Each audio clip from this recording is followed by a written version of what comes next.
This kid tried to outsmart the dress code. He was in 7th grade and his school had one of those weird rules. Your bangs couldn't go past your eyebrows. That was the line, just the eyebrows. So one day a teacher pulls him aside. Hey, come here. Yeah? Get a haircut by tomorrow or there will be consequences. Usually a kid would then have their parents trim their hair. But not this guy. He went home angry. I'm going home and I'm angry. And he starts thinking like a lawyer. Hair can't go past your eyebrows. Then it hits him. If I don't have eyebrows, then there's nothing for the hair to go past. He felt like a genius, so that night he took a razor and he shaved his eyebrows clean off. Shows up to school the next morning proud. Same teacher sees him. What did I tell you about your hair? Come here. Well, miss, I'm actually fine now. Not breaking any rules because I don't have eyebrows anymore. She was not impressed, and he still got into trouble and still had to trim his hair. But hey, nice try. Most teachers have a confiscation drawer, usually full of phones, gum, fidget spinners. But this one teacher had a crazy policy. If it's on your desk and it's not a pencil or your work, it's mine until June. She wasn't joking, she was basically like a frickin' pirate. And her desk was the treasure chest, baby. By May, her desk would look like a mix between a museum and a flea market. Stuff everywhere. She had a stack of rare Pokemon cards, a half-finished crochet project from a student trying to make a hat during a test. There were some lucky rocks, and I kid you not, a waffle maker. On the last day of school, everyone would line up. This is to get their stuff back, or at least they hope. But this teacher, see, she didn't just hand it over. Everything on the desk is up for auction. You see, all year, she had been tracking these classroom points. Points you would get from doing well on tests, doing well on homework, good behavior. And at the end of the year, for this auction, that was the only currency that she wanted. Well, the kid who owned the waffle maker only had 50 points. The straight A kid had 500 points. Yeah, I want the waffle maker. Oh, man. But there was a bidding war. So I wanted 150 points, 200 points. At the end of the day, pretty much everyone walked away with something that wasn't theirs to begin with. And honestly, that sounds kind of fun. If I were in that class, I would rack up those points as much as I could, and I would take all the stuff. That's crazy. These two best friends were next door neighbors. They decided they didn't want to walk around the fence to see each other anymore. So they were gonna dig a secret underground tunnel connecting one yard to the other. They started by the shed. I'm digging. They spent 2 weeks while their parents were at work. They both thought they were geniuses. Bro, we're geniuses. Tell me about it. Shoveling, pickaxing, hauling dirt out in wheelbarrows. Well, they were about 6 feet deep and 10 feet across when one of the kids pickaxed something solid. What was that? I don't know. Keep going. They shouldn't have kept going. Instead, he hit this thing again and again and again until burst. Water spraying everywhere. Ah! Bro, this is so bad. It was the water main, the main pipe, and the backyard began to flood. They ran out of that hole. The water didn't stop either. It kept going. The fire department showed up, and then the city workers, and they're like, what the heck is going on here? We were trying to build a tunnel to each other's houses. Where are your parents? They're at work. For the rest of the summer, that kid's yard had to be dug up, and they had to repair that pipe. His parents were obviously upset, but they kind of blamed themselves. How did we not know he was digging a tunnel in our backyard? Yeah. That was my question too. That's insane. Careful where you dig. Every neighborhood has that one house, yard where baseballs, frisbees, and dog toys go to die. The guy who lived there is creepy, angry, staring through the windows. Hey, go get the ball. Let's just go inside. Just like that, most kids accept the loss and they go buy a new one. But this one kid, he saw a gap in the market. What's up? He memorized the perimeter of this fenced yard. He knew the holes, the gaps, and he bought a very long pole. He has a 10-foot pole with a high grip claw at the end of it, and he started an extraction service. He pulls up with his bike and the pole like it's a jousting stick. All right, what is it? Baseball? Frisbee? It's my dog's favorite beaver toy. Okay. Do you know where it is?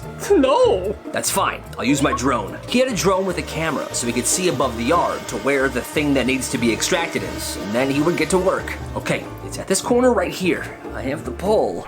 Go through the gap. Is he watching? No.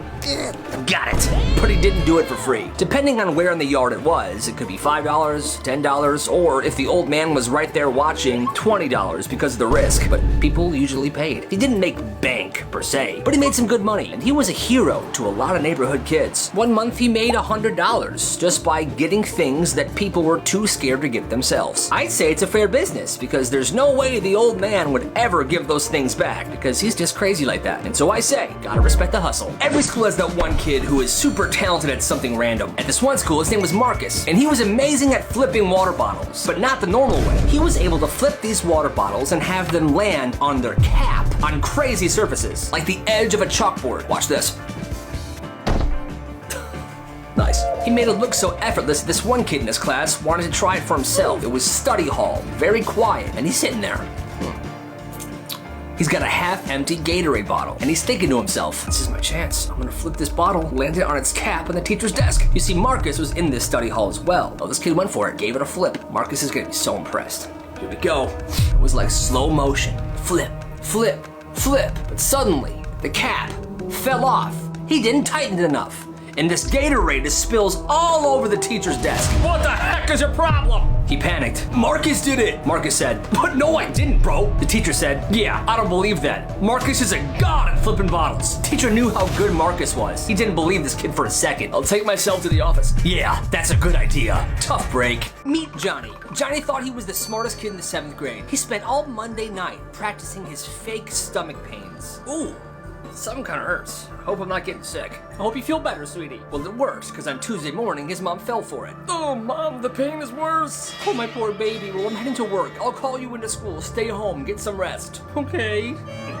He felt like he pulled off the heist of a century. Spent all day playing video games, thinking to himself, my friends are probably so jealous of me right now. Well, the next morning, he goes back to school. Walks in like a king. What's up, guys? The second he gets into the building, he stops. The floors look extra shiny. Everyone's huddled in different groups, watching a video on their phone. He sees his friends. Yo, what's up? His friend says, bro, you picked the worst day to be sick. Apparently, during 3rd period the day before, there was supposed to be a routine fire drill. But it wasn't just the alarm that went off. Something malfunctioned, and the sprinklers in the main hallway went off. We're talking gallons and gallons and gallons of water hitting those floors. One kid even took the bathroom soap and sprayed it on the floors as the sprinklers were coming down. Slip and slide! The best part was, it was 100 degrees outside, so this felt awesome. Teachers were sliding, the principal slipped, the weird kid from class used a lunch tray as a boogie board. Everybody went home soaking wet, but they said it was the best day of school ever, and that's all anyone talked about for years. But there was Johnny. Oh,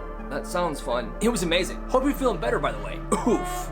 Tough break. Every kid has a moving out phase. On this day, this kid's mom was yelling at him, telling him to clean his room, eat his broccoli, normal stuff. But he got fed up. Fine, if my room is so messy, I'm moving out. And he expected his mom to cry and be like, no, don't move out, I'm so sorry. The mom just said, okay, the suitcase is in the attic. Suddenly, she called his bluff. Okay, I'm gonna go get it. He knows she called his bluff, but he wants to see how far he can take it, so he starts packing. Then suddenly, the mom is helping him pack. Oh, don't forget your toothbrush, honey. I'll even drive you to the end of the street if you want. I'll pack you a sandwich too, so you don't starve tonight. No, it's fine, I'll walk. Now, 5 minutes later, this kid's standing at the edge of the driveway with his suitcase full of random stuff his mom helps him pack. His mom locks the front door, closes the garage. Kid begins to walk away, hoping that they're watching him, hoping they'll beg for him to come back. But they don't, so he turns around, knocks on the door. Oh, hi, sweetie, did you forget something? I don't want to move out, Mom. I'll clean my room. The room gets cleaned in record time. Has this ever happened to any of you guys?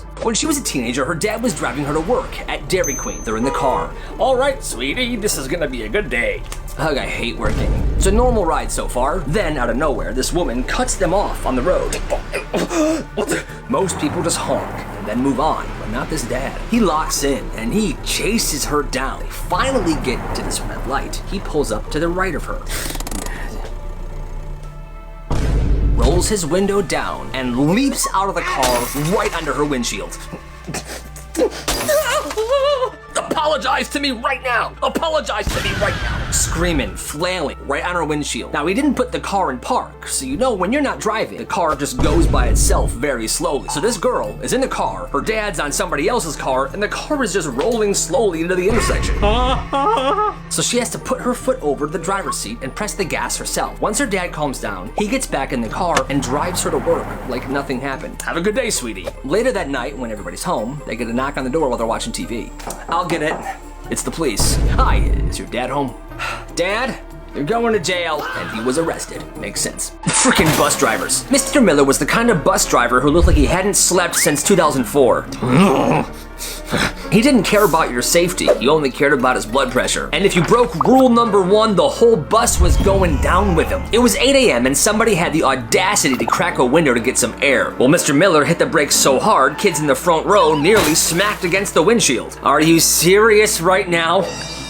If I hear one more click of the latch, I'm turning this bus around and dropping everybody off back at their driveways. It was silent for a while. Then this one kid moved his backpack to let somebody in. Kyle, is that a bag in the aisle? You want me to trip and sue your parents? Pick it up and put it in your lap like a civilized human being. Or get off my bus. Kyle, I got a headache, don't test me. But here's the thing. While Mr. Miller is having a midlife crisis over a window and a backpack, the back of the bus is literally a lawless wasteland. One kid brought a Bluetooth speaker and was blasting Cocoa Melon while 2 other kids fought over a granola bar and a fruit by the foot. Mr. Miller, there's a full-blown fight happening in the back. I don't care! As long as the aisles are clear and the windows are closed, you guys could kill each other for all that I care. They finally get to the school and he opens the door. Get out, all of you, and if I see a single piece of gum on the seats, I'm calling your mothers, especially you, Kyle. That's why you gotta watch out for those bus drivers. This kid saved the school dance. It was middle school, and the spring dance was canceled because of budget cuts. The school said they couldn't afford it, and everybody was devastated. Well, this one kid notices something. In the basement of the school, there were 3 vending machines. All of them out of order, but all of them stacked with food and snacks. They've been there for months, maybe more than a year. But he knew about this because his uncle was the janitor, and he used to hang out in the basement with his uncle. This kid was also smart. He realized that these vending machines used standardized 7-pin locks. Pretty sure I can open these. So he looked online and he found out that you could just buy a replacement key. So he did. Comes in the mail pretty quick. He goes down there one day, unlocks the vending machines and takes all the snacks out and puts them in a big duffel bag. Then he sets up during lunch for the next few days, selling everything. Chips for $1, candy bars for 50 cents. Kids are lining up because the school snacks were super overpriced. The thing is, he's not keeping any of that money. Every dollar goes straight to the dance fund. He keeps this going because he had a lot of snacks from those vending machines. Within 2 weeks, he raises enough money to be able to afford all the school decorations, the food, the punch, everything. He goes to the principal. Hey, so I know everyone was so excited about the dance and they're sad that it's not happening, but I raised some money and I can afford the entire thing. The principal's like, all right, let's do it, kid. They use the gym. School all agrees. They never found out where that money came from. They were just grateful. This kid saved the school dance and everybody had a great time. It's beautiful. Gotta respect the hustle. Here's what happens when you punish everybody for one kid's mistake. This teacher caught one student throwing a paper airplane in class, but she gave the entire class detention. Detention for all of you! Every single person, even the kids that were just sitting there quietly doing their work. Well, the entire class was super mad, so they realized if they're gonna get punished anyway, they might as well do something to actually deserve it. So the next day, 10 more kids are launching paper airplanes in this class, mid-lecture, and the teacher doubled down, banned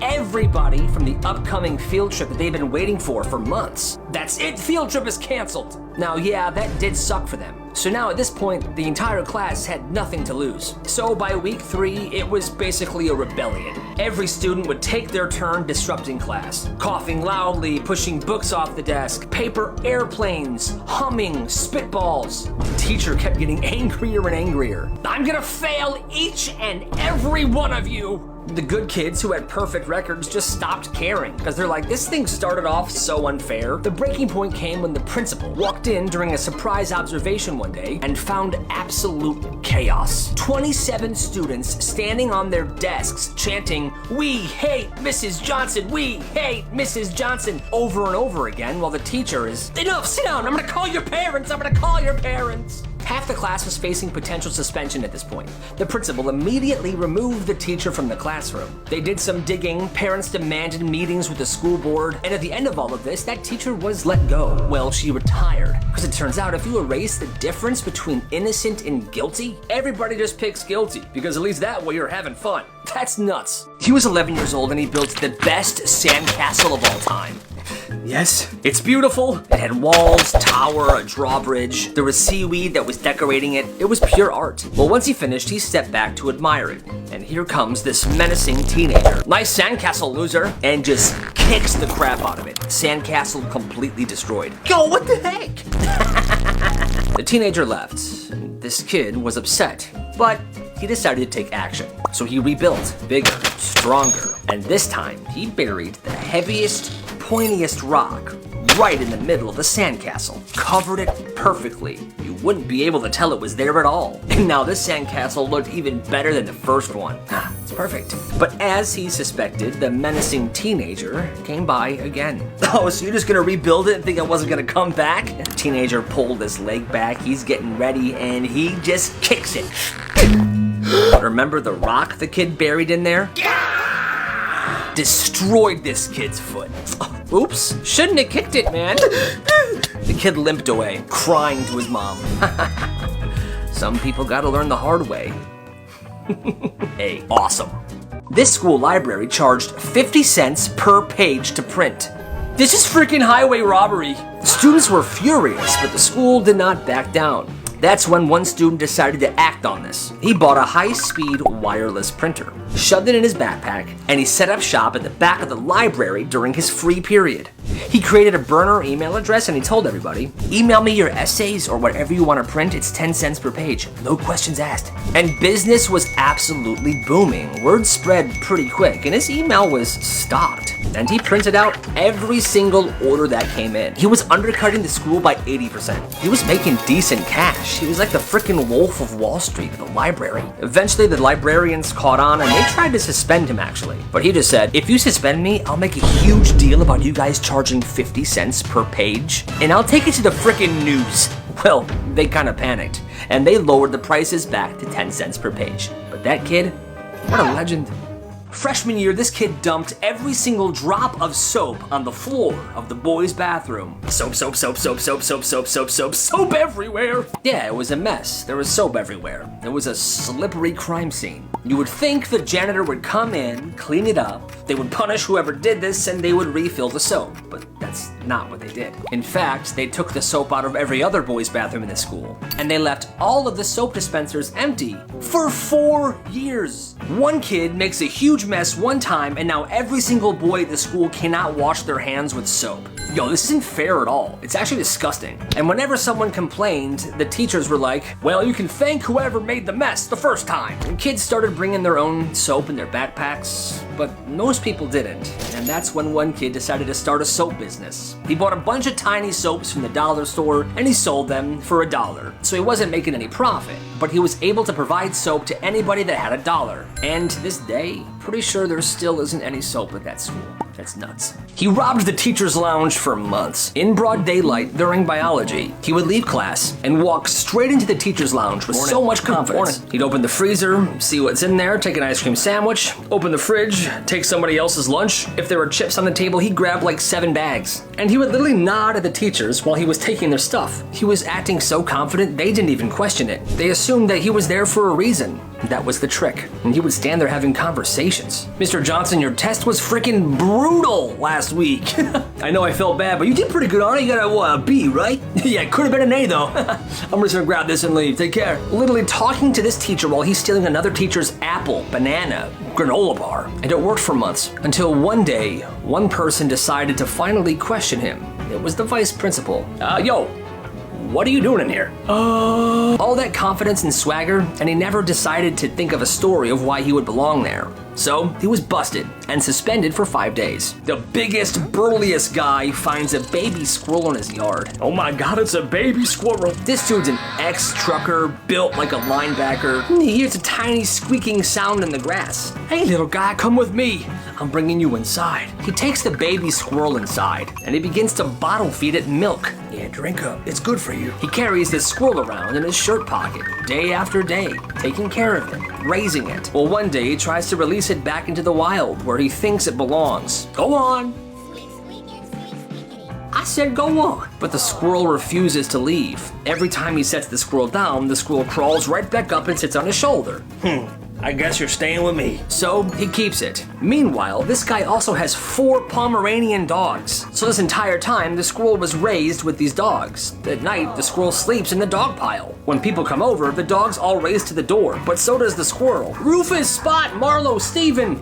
Oh, there he is, Nutty! To this day, that squirrel is this guy's best friend. The dogs are too, but hey, that's amazing. There was this kid in middle school who was so fast at taking tests. He would always finish before everybody else.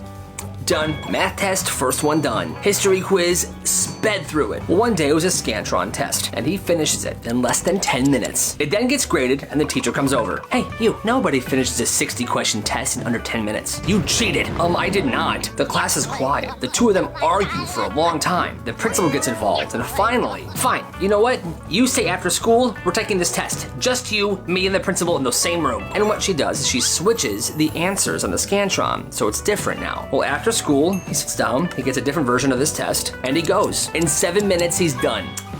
Grades it on the spot. Another 100%. But this isn't possible. Mrs. Johnson, I think he's just really smart. You're good to go home, buddy. The teacher doesn't even apologize, but she never accused him of stuff ever again. And even though she saw it with her own eyes for the rest of the year, she still never fully trusted him. He's just a genius. In 4th grade, these two kids decided to ruin someone's life. They didn't mean to, though. It started as a joke. They stayed after class one day, laughing, scribbling in notebook paper. JT, I've been in love with you forever. That's good. But they didn't sign their names on it. They signed this one girl's. She was a quiet girl, and JT was the class clown. They finished writing the note, and they folded it up. They then put it in JT's desk, and they left. Forgot about it. Until the next morning, they walk into class, and JT is standing up, reading this note. JT, I've been in love with you forever. You make my heart go boom, boom, boom. What? He reads every word, and when he's done, everyone turns to this girl. I didn't write that, I swear. I didn't write that. Nobody believes her. Everyone thinks it's real. She has a full-blown meltdown and she leaves the classroom. And the two kids stare at their desks. The next few days, she is bullied relentlessly. And one of the boys that wrote the note couldn't take it. Hey, it was me that wrote the note. Me and Kyle. We are so sorry. Why would you do that to me? My life has been horrible this week. I'm so sorry. I'll try to make it right. Those two then announced in front of that entire class that it was actually them, and that people should please be nice to this girl. But it wasn't as easy as that. People still made fun of her, and they realized that even a simple joke could follow somebody around for years. So be careful what you do, and be careful who you do it to. Be nice, everybody. The senior prank was to fork the lawn, which means sticking forks all over the school's lawn. You see, at this one particular school, they used real silverware, and the seniors have been planning it for a long time. All right, guys, we have 3 months. Whenever you get the chance, steal a fork. You got it, Johnny. Brilliant plan, old chap. Every lunch period, they would be taking these forks secretly, and they were doing it slowly so it seemed like a natural disappearance of silverware. Well, by the end of spring, the seniors had hundreds of forks, and no other class knew. Then the night before their last day of school, they came to campus, quiet, and they took all of these forks and they shoved them into the lawn, evenly spread apart. And there were so many forks. By the time they were done, the grass looked like it had grown metal hair. It's beautiful. Take that wig off.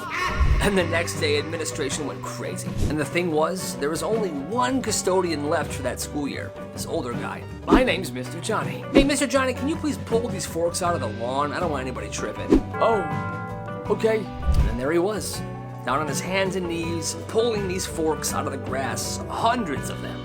Bending, sweating, he's working alone. A teacher finally came in to try to help him. Hey, Mr. Johnny, you can... That's when he saw his face. Mr. Johnny was crying. Thank you. That prank then went down in school history, but nobody ever talked about the guy that had to clean it all up. Hey, respect Mr. Johnny. He had a crush on this girl for months. They were in the same last period class. Hey, what's up, Carla? Hey, Bryce. Well, 3 days before Valentine's Day, he decides he's done being scared. So instead of just asking her out like a normal person, he buys one of those school singing Valentines. $10, one singer, he comes to your class and sings to your crush. All set? Thank you. You got it. Now it's the night before Valentine's Day. His phone rings. Hello? Yo, dude, she has a freaking boyfriend. Oh, man. So now he panics. That next morning, he tries to cancel. But it's too late. No refunds, and everyone's already been sent out. Well, it's last period. He's sitting there praying that they ran out of time and that somehow his order would be skipped. 10 minutes left in class. Please, please, please. And here this guy comes. We have a singing Valentine here for Lady Erickson. Oh, that's my last name. That's me. And he begins. Wild thing, you make his heart sing. He's in love with you. Or something like that. I don't know the song, but it goes on for a good 45 seconds. Yay! Now, she obviously assumes this is from her boyfriend, but then he hands her the card. And here is the card from your Valentine. She opens it up. Bryce? I didn't know that you— I have a boyfriend, you frickin' creep. Wait till I tell him about this. You're done for. After that class, he rushes out of the door into the buses, and he goes home. And he said that was the most embarrassing day of his entire life. Yeah. He pre-ordered a cake for his mom's birthday. Okay, I'll pick it up soon. It was a custom order. He walks into the bakery, gives the pickup name, Carlos. Okay, I have your cake right here. Then a woman steps closer to him. Hi, that's a really nice cake. It is, right? Can I have it? No, sorry, it's a custom-made cake. But custom-made cakes take so long, I want yours. The guy just turns his back to walk away, but this woman turns him around. Okay. No, don't walk away from me. Excuse me? Give me that cake right now. Absolutely not, it's my mom's birthday cake. Well, me and my kid want it more than your mom. This guy sees the kid buyer and looks at him. Leave me honest. The kid doesn't even care. The worker comes over. Hey, what's going on in here? I want that cake. The worker says no, so this woman tackles the guy. Hey man, run! Take your cake and get out of here! The guy then escapes the shop with the cake, while this woman and the worker are fighting on the floor. The cops were called, and that woman was arrested. But seriously, who crashes out that hard over a cake? Doesn't make any sense to me. She's nuts. There was this kid named Silas who hadn't spoken since the 6th grade. Silas went 3 years without making a sound, until he ended up in Mr. Garrett's algebra class. I'm Mr. Garrett.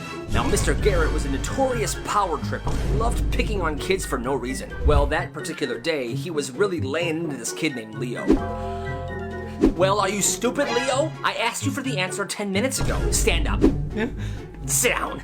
Now, Leo was a freshman, and he had a stutter. And on that day, he was clearly on the verge of a full-blown panic attack. The teacher was being ruthless. The class was silent as well. They were like, this is super uncomfortable. The teacher's still laying into him. How did you even get through middle school? You are the dumbest student I've had in years. Well, that's when the class heard a scrape, like someone's chair being pushed out. It's Silas, and he's standing up now. Silas, sit back down. This does not involve you. Silas didn't sit down. He walked right to the front of the room. He stood between the teacher and the kid, and he spoke for the first time in 3 years. He's not the one who's stupid, Mr. Garrett. A good teacher doesn't need to bully a 15-year-old to feel powerful. So there's something weird about you. Mr. Garrett was so stunned because this kid hadn't spoken all year that he just sat down, stunned, in his seat. Silas never spoke at school again for the rest of the year. He didn't have to, because everyone already knew. Sleep over at his friend's house, they're chilling in his friend's bedroom. Come here. Gotcha. Oh man, you win again. Well, this kid turns his head for a second, and he sees his friend's grandma standing in the doorway just staring at him. At first he's like, okay, this guy's grandma's pretty weird, but I'm not gonna say anything. A little while later, this kid goes down to the kitchen to grab a drink. He gets in, opens the fridge, he feels that weird feeling that someone's watching him, then he closes the fridge, and the grandma's right there. Nah. It's like she appeared out of nowhere. He heads back upstairs to hang out with his friend, and they close the door this time. His friend says, hey yo, my dad's gonna run me to the store really quick to buy something for school tomorrow. You good here? Yeah, I'm good, man. I'm tired. I'm probably just gonna like take a nap here, close my eyes. All right, I'll be back in a second. Kid closes his eyes, and he's just dozing off for a little bit. So that's when he feels the mattress shift. He opens his eyes. Oh. The grandma's sitting on the edge of the bed with her fingers crossed, looking at him politely. Hello, I'm Grandma. I am Grandma. Hi, Grandma. Hi. I'm gonna get a cookie. You want one? Sure. Okay. Shh. Don't tell the family. And she goes away. She never comes back with the cookie, but his friend returns. What's up, bro? Yo, bro, what's up with your grandma, man? She's like stalking me. Oh, she just does that, man. She likes to know where everybody is at all times. I think she was watching me sleep. Oh, well, you're lucky. How am I lucky? After that night, he never sleeps over there ever again. It started over a jelly donut. No, that's my donut. I bought it. It was the last one. Yeah, but I was technically in line before you. Yeah, but then you went to the bathroom because you had to take a dump. Steven, you told her? It's the truth. They argue and argue. They start shoving. Then the donut drops on the floor and somebody steps on it. It's no good. It turned into this big thing. Apparently, the school had began picking sides. Nobody even knows what it's about. So now it's two large groups of people. At the front are the two girls, and they just start brawling. And the kids who aren't involved are just watching, like, dude, this is messed up, we gotta leave. Okay, let's go. Well, as those two try to leave the cafeteria, two plainclothes cops come in. You're not going anywhere. Nobody's going anywhere. But by this point, it was out of control. The large fighting crowd makes its way outside, and now they're fighting in front of the school. Hundreds of kids shouting, fighting, people recording it. The security guard gets knocked over. Ouch! Ouch! Somebody pulls the frickin' fire alarm, and that's when it happens. Like 10 cop cars just storm in. They get out of their car. They're wearing helmets and shields, and that's when all the students realized, oh, we should probably stop. But everyone that was involved in the fighting got into huge trouble. Let's just say for the next week, attendance was very low. This kid had a fish allergy, and he always told his mom, "Mom, I can't eat fish, I'm allergic." And he's not like die allergic, but if he has fish, he'll get sick. Headaches, vomiting. But his mom refuses to believe him. "No, you're not. Eat the fish." She would force him to eat the fish, saying that he's not allergic, and then when he does eat it and gets sick, she gets annoyed. "Oh my God, you're dramatic. Clean up after yourself." Well, one night, the mom's hosting a big dinner party. This kid is 9 years old. Everybody's eating. His mom hands him a fish fillet in front of all the guests. "Here you go, sweetie. Eat this. Let me know how it is." "Mom, I told you I can't eat fish." "That's not true. That's not true, everybody. Eat the fish." That's when the kid realized, okay, I'm gonna eat the fish. He eats the fish. Everybody's watching. 10 minutes later, he walks back into the kitchen. "Oh, did you like the fish? You want more, I bet, huh?" "No, Mom, I..." Pukes all over the mom and the table. The guests are shocked. "Oh my God, clean up an aisle fish." "Milk." Now you can see it in the mom's face. She wants to explode. Kid's like, "Do it, Mom. Everyone will see who you really are." But the mom can't, not in front of all her guests. So she flips. "Oh, my poor baby, I think you are allergic to fish. Let me go put you to bed." She then takes him upstairs and tucks him in and joins the party again. And from that day on, she never made him eat fish ever again. Hey, kid's a genius. আপনি যে কি করে আপনার মাথায় কোনো common sense নেই আমার বাসায় কিছু সবাই দেখে ফেলে রাত 10টায় আমি ফোন দিব আর একবারের বেশি যদি রিং হয় মামা মালটা তো জোস সরি সরি সরি ভাবি তুই পারবি দেখ কিভাবে কই সেটিং মিটিং নাই তো সেটিং মানে বুঝো না পেন্টিরিতি ও তো আমাদের ভাবি হয় ওই হিসাবে আমাদের বিয়ে হিসাব আপনি আচ্ছা দাঁড়া ওয়েট কর আমাকে একটু ভাবতে দে দেখি কি করা যায় দোস্ত তুই থাক আমি যাই আমি থাকবো মানে তুই থাক দোস্ত রক্ত লাগবে রে রক্ত আসবো না মানে হ্যাঁ তাই তো শুনলাম আসবো না ঠিক আছে দেখতেছি ব্যাপারটা যাও কি রে তুই কোচিং এ যাস না কেন দোস্ত আমি কোচিং এ কিভাবে যাব বল এই গুন্ডাটা যে আমাকে ডিস্টার্ব করে তুই দেখতেই তো পারছস ডেইলি আমার পিছনে লাগা থাকে আমার ভালোবাসার গল্পটা অপূর্ণ রয়ে গেল গলবে পাখির মন গলবে এমন মন্ত্র দেব এভাবে রাস্তাঘাটে একটা মেয়েকে উত্তক্ত করে আর নিজের গায়ে রক্ত দিয়ে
hello hey WhatsApp prank man কে একটু হলেই তো তোমার ফোন হাওয়া হয়ে যেত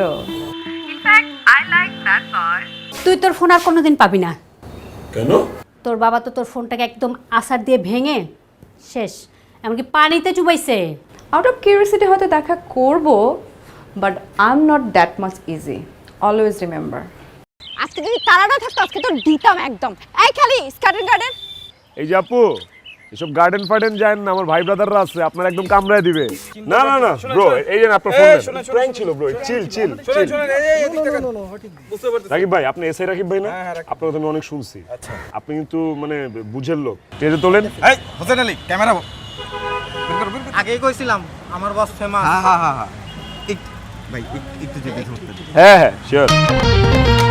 কিভাবে যে কনফার্ম হয়? এটা তো এদিকে না, 3 নাম্বার গেট ওইদিকে, শঙ্কর গলি বোধহয় গেটের বাইরে। আপনি ভুল আসছেন, যান। ভুল আসছে, কিন্তু আমি কি চিনতে পারবো? ও আচ্ছা, আপনি দ্যাট বোরখা গার্ল। চিনতে পেরেছো তাহলে না? I like good girls. Follow কর, যা। ইফতে কই যায় দেখবি, যা। তাহলে জীবনে প্রথম কাউরে প্র্যাঙ্ক করতে যায়, নিজেই আজকে প্র্যাঙ্ক হয়ে গেল। তুমি আমাকে বলেছো যে তুমি তোমার কোনো বয়ফ্রেন্ড নাই। না না, বয়ফ্রেন্ড না, আমি ওর বয়ফ্রেন্ড, আমি ওর ফিয়ান্সে। ওর সাথে আমার বিয়ে নেক্সট। ও আচ্ছা আচ্ছা। আমার জন্য? এটা তোমার জন্য একটা নতুন ফোন দিলাম। এই জন্য তাহলে তোমরা এতক্ষণ নাটক করছো? নাটক না, তোমার ফোনটা পুরনো হয়ে গেছে। কেন নতুন ফোন। আমরা প্র্যাঙ্ক করতে পারি না? একটা ইম্পর্টেন্ট কথা ছিল তোমার সাথে। এমন করলে কেমন হয় যদি এই এন্টারটেইনমেন্ট জার্নিতে আমি জয়েন করি তোমার সাথে?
তুমি পড়ো, ঘুমাও তাহলে।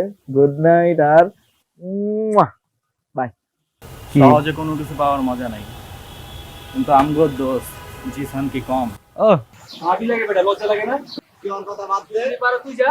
জামুই তো। তুই চুপ থাক। আমি তো কিন্তু চিনি না। চিনো না যে আজকে চিনলা, আরো চিনবা, আস্তে আস্তে চিনবা। আর শুনো, আরে বেন সাহেব, নতুন নতুন সম্বন্ধ তো তাই চিনতে পারেন নাই। ওই যে আপনার বান্ধবী তুলি আছে না? আমার তো তাহলে বিশাল বিপদ। আমি তাহলে কোচিং এ কেমনে যাব? পড়াশোনা কিভাবে করব? আমার তো ভয় লাগতেছে। কি খবর? আসসালামু আলাইকুম। ওয়ালাইকুম আসসালাম। কি খবর? 3 2 1। আর আজকে রাত 10টা, হ্যাঁ? রক্ত জ্ঞান, ইতিহাস লিখবো, ভালোবাসার ইতিহাস। ভালো আছি, আপনি ভালো আছেন? আমি তো ভালো আছি। তো তোমার বোন কোথায়? আচ্ছা একটা মিনিট, আমি কল দিচ্ছি। এক রাতে ভালো হয়ে গেল, এটা আমার বিশ্বাস করতে হবে। দোস্ত আমার না ভয় লাগতেছে। এই কি করবি? সেই না চেহারা, না হলো কি চেহারা, কথা তো বেশি, চেহারা ওজন বেশি। আপনি না শুই না দেখা সব জানা ফেলছেন বাবা।